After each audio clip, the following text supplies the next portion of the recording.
শিম চচ্চড়ি দেখো আমি কিভাবে তৈরি করি শিম চচ্চড়ি। শিম কেটে নিয়েছি, বেগুন কেটে নিয়েছি, একটা টমেটো নিয়েছি, আর ছোট আলু, দমখাওয়ার আলু খোসা শুদ্ধ এইভাবে কেটে নিয়েছি 4 টুকরো করে। এটা খুবই ভালো লাগে খেতে, ভাতের সাথে তো লাগেই, রুটি পরোটা সব কিছুর সাথেই খাওয়া যায়। চলো আমি কিভাবে করছি শিম চচ্চড়ি। কড়াতে আমি সরষের তেল দিয়ে রেখেছি, দিয়ে দিলাম একটা শুকনো লঙ্কা,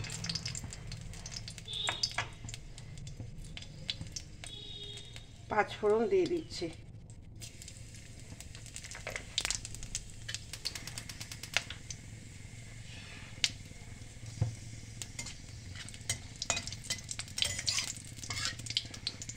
সরষের তেল 3 চামচ দেওয়া আছে, খুব কিন্তু তেল দেওয়া নেই। দিয়ে দিলাম প্রথমে বেগুন,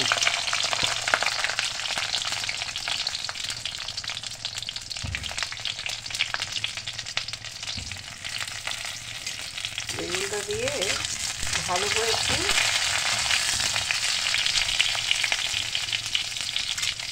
এই তেলেই আমি পুরো রান্নাটা করব। এইভাবে একটু ছোট আলু খোসা শুদ্ধ কেটে দিলে খুব ভালো লাগে শিমের তরকারিতে। দিয়ে দিলাম 3টে কাঁচা লঙ্কা, দিয়ে একটু ভালো করে নেড়ে চেড়ে নিচ্ছি।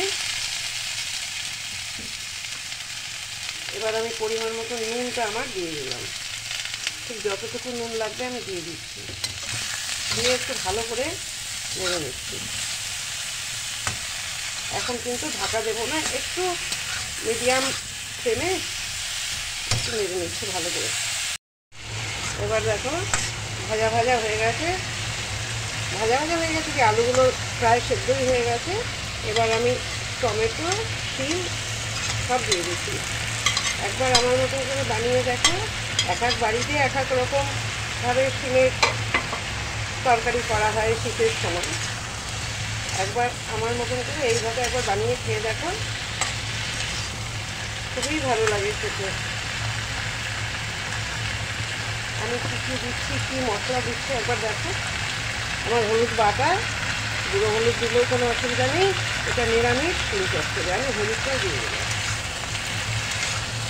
দিয়ে আবার একটু ভালো করে নেড়ে নিচ্ছি।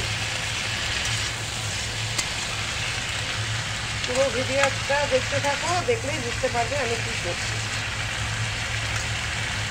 অনেক রকমভাবে শিম চচ্চড়ি খেয়েছে, একবার এইভাবে করে খেয়ে গেছে। এবার আমি একটু মিডিয়াম টু লো ফ্লেম করে এবার একটু ঢাকা দিয়ে দিচ্ছি।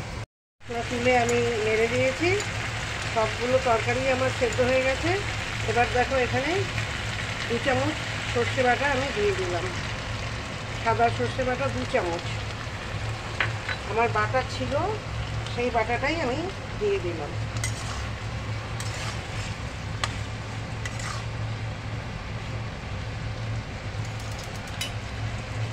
এবার তো ধনে পাতা তো লোকে এমনি দেয়, এবার আমি দিচ্ছি ধনে পাতা বাটা। এই ধনে পাতা বাটাও আমি ফ্রিজে করে রেখে দিই।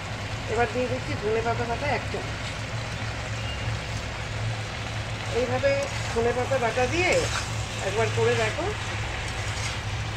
খুবই ভালো লাগে খেতে, ভাতের সাথেও ভালো লাগবে, রুটি পরোটার সাথেও ভালো লাগবে, সব কিছুর সাথেই ভালো লাগবে।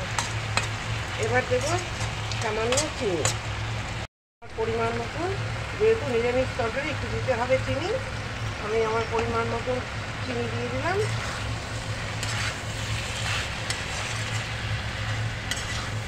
বেশি আর কিছু করবো না। এবার দেখো কী দিচ্ছে, এবার সামান্য কাঁচা তেল দিয়ে আমি ঢাকা দিয়ে দেবো, দিয়ে গ্যাস বন্ধ করে দেবো।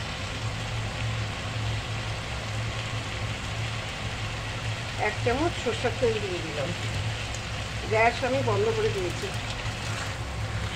দিয়ে একটু ভালো করে নেড়ে চেড়ে এবার আমি চাপা ঢাকা দিয়ে দেবো। এইভাবে একবার শিমের চচ্চড়ি করে খেয়ে দেখো, অত্যন্ত উপকারী। সবাই খুব ভালো থেকো, সুস্থ থেকো, সাথে থেকো।